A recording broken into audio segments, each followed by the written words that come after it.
ప్రేక్షకులందరికీ నమస్కారం. ప్రస్తుతం మన స్టూడియోలో ప్రముఖ ఆధ్యాత్మికవేత్త శ్రీచక్ర ఉపాసకులు మణికంఠ శర్మ గారు మనతో ఉన్నారు. గురువుగారితో మాట్లాడేద్దాం. నమస్కారం గురుగారు. పరమేశ్వరార్పణమస్తు. గురుగారు, జూన్ మాసంలో వృషభ రాశి వారి పరిస్థితి ఏ విధంగా ఉండబోతుంది? ఓవరాల్కి నెలంతా ఎలాంటి జాగ్రత్తలు, ఎలాంటి రెమెడీస్ వీళ్ళు పాటించాలి?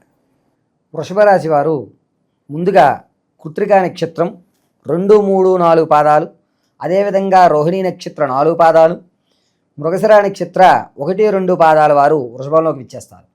వృషభ రాశి వారు ఎంత పని చేస్తున్నా కూడా తమ శ్రమకు తగ్గ ఫలితం లభించక ఇబ్బందులు పడుతూ, అరే నా జీవితం అంతా ఇలాగే ఉంటుందా, నాకంటూ భగవంతుడు ఒక అవకాశం కూడా ఇవ్వలేకపోతాడా ఏమిటి అని ఆశాజనకంగా చూసేటువంటి వ్యవస్థ నడుస్తూ ఉంటుంది. మంచి రోజుల కోసం ఎదురు చూస్తూ ఉంటారు వీళ్ళు. బేసిక్గా మంచి రోజులు, మంచి అవకాశం అనేది ఒక్కసారి వస్తూ ఉంటుంది. ఆ అవకాశం వీళ్ళకి గుర్తించడమే సమస్యగా ఉంటుంది.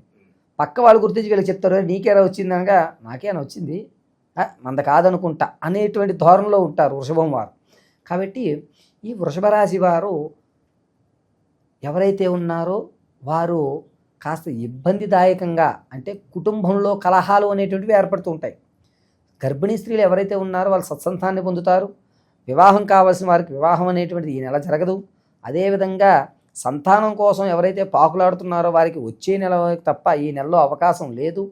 ఎవరైతే విద్యార్థులు తమ యొక్క మంచి కాలేజీలు సీటు రావాలనుకుంటున్నారో వారికి అనుకూలమైన వాతావరణాలు ఏర్పడతాయి. చక్కగా వారి యొక్క విద్యలో ఎటువంటి ఇబ్బందులు కలగకుండా ఉంటాయి. జ్ఞాపక శక్తి పెరుగుతుంది. ఇంతకుముందు చదవని వాళ్ళు ఎవరైతే ఉన్నారో, అమ్మ నేను చదవాలి, చదివితేనే జీవితం ఉందా, ఇంత పోటీతనం ఉందా అనేటువంటి జ్ఞానాన్ని కలుగుతుంది ఈ నెలలో. ఎవరైతే విదేశాలు వెళ్ళాలనుకుంటున్నారో వారికి తమ యొక్క బంధువర్గంలో వాళ్ళే చెయ్యిచ్చేటువంటి అవకాశం ఉంటుంది. ఎవరైతే విదేశాలకు వెళ్దాం అనుకుంటున్నవారో వారు జూన్ 16 తర్వాత శ్రీకారం చుట్టుకొని మంచి అవకాశాలు ఏర్పడతాయి. అదేవిధంగా వృషభ రాశిలో వారు భూ సంబంధిత వ్యవస్థలు కానీ, రియల్ ఎస్టేట్ కానీ, అదేవిధంగా ఎవరైతే స్టాక్ మార్కెట్లో కానీ మనం పెట్టుబడి పెడదాం అనుకుంటున్నారో వారు చేయకండి. ఎందుకంటే కాస్త నష్టపోయేటువంటి ధోరణి ఎక్కువ ఉంది. రూపాయి పెడితే పావలా మాత్రమే మీకు జరుగుతుంది. ఆ పెట్టుబడి పెట్టుకుని ఆశతోటే చూడాలి. ఈ నెలంతా పెడదాం, వస్తే కొండ లేకపోతే లేదు అన్నటువంటి ధోరణిలో అయితే మాత్రం పెట్టండి తప్ప ఏదో ఆశించేసి మాత్రం పెట్టద్దు. మీకు ఎదురుకుండా కనబడే దూరపు కొండలు నునుపు అనేటువంటి సామెత వర్తిస్తుంది. మిమ్మల్ని ప్రలోభ పెట్టేవాళ్ళు, మిమ్మల్ని మోసం చేసేవాళ్ళు మీ ఇంట్లోనే, మీ బంధువర్గంలోనే ఈ నెలంతా తిరుగుతుంటారు. కాబట్టి ఎవ్వరిని నమ్మకంగా ఉండడం మంచిది.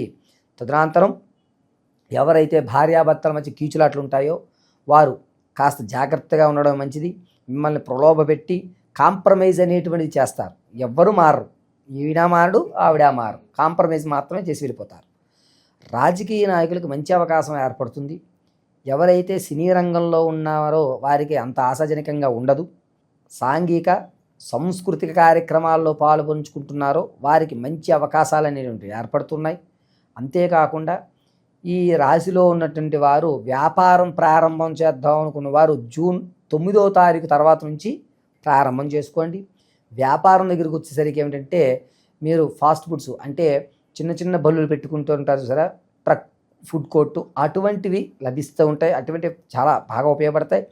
దాంతోపాటుగా వస్త్రాలకు సంబంధించిన దాంట్లో శ్రీకారం చుట్టుకోండి. మంచి వ్యవస్థ నడుస్తూ ఉంటుంది.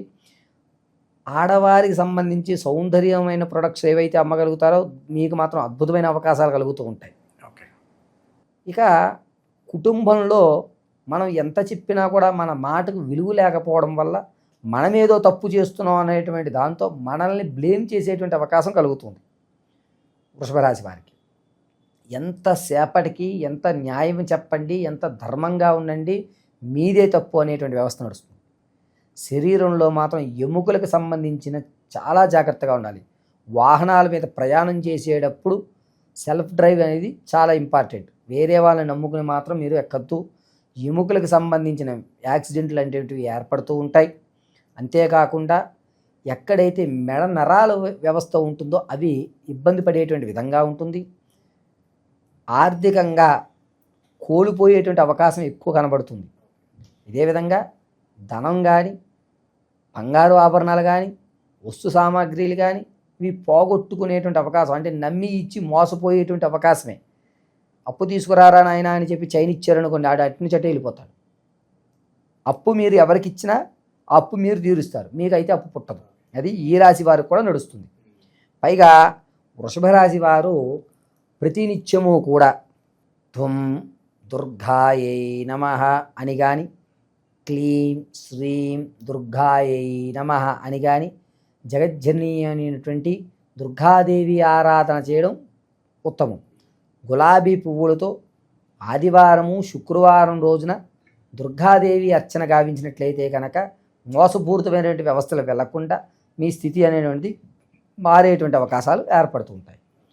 ఒకవేళ ఈ ఆరాధన చేయలేకపోతున్నాం గురువుగారు, ఏమి చెయ్యాలి అనేటువంటి వారు ప్రతినిత్యము వేరుశనగ గింజలు తీసుకుని ఆ వేరుశనగ గింజలు మిక్సీ పట్టి అందులో బెల్లం ముక్కలు తురిమి అవి రెండూ కలుపుకొని ఏదన్నా చుట్టూ మొదట్లో వేయడం అనేది చాలా స్పష్టం. ఏ రోజుకి ఆ రోజు వేరుశనగ గింజలు మిక్సీ పెట్టుకోవాల్సిందే, ఒకసారి పట్టుకుని డబ్బాలో పెట్టుకోవడం పనికిరాదు. వృషభరాశి వారు తమ యొక్క స్థానాన్ని ఉన్నతంగా ఏర్పరచుకోవాలి అంటే ఏదన్నా అమ్మవారి దేవాలయంలో అమ్మవారి నమస్కారం చేసుకుని గులాబీలతో అర్చన అనేటువంటిదే ప్రాధాన్యంగా నడుస్తూ ఉంటుంది. ఇక ఎవరైతే శత్రువులు ఉంటారో వారు మీ మీద ఇంకాస్త మీ మీద దుష్ప్రచారం చేసి మీ మీద లేనిపోనివి చెప్పి మన ఇమేజ్ పాడు చేయాలని చూస్తుంటారు. దింపేటువంటి అవకాశమే నడుస్తుంది. ఎంతసేపటికి మీ మీదే దృష్టి ఉంటుంది, వేరే పని ఉండదు వాడికి, మీరే టార్గెట్, ఇక మీ మీదే ఉంటారు వాళ్ళు. కాబట్టి చాలా జాగ్రత్తగా మాత్రం ఉండండి. ఈ నెలంతా కూడా దుర్గాదేవి ఆరాధన చేయడం వృషభ రాశి వారికి చాలా మంచిది. ప్రయాణాలు చాలా జాగ్రత్తగా సెల్ఫ్ డ్రైవ్ అయితే చూసుకోండి, అంతే తప్ప వేరే వాళ్ళ మీద నమ్మకం పెట్టద్దు. మీ స్థితిని మార్చుకోండి. ఓవరాల్గా ఈ జూన్ నెలలో వృషభ రాశి వారికి ఏ విధంగా ఉండబోతుంది, ఎలాంటి రెమెడీస్ చేసుకోవాలి, చాలా బాగా వివరించారు గురుగారు. ధన్యవాదాలు. పరమేశ్వర అర్పణమస్తు.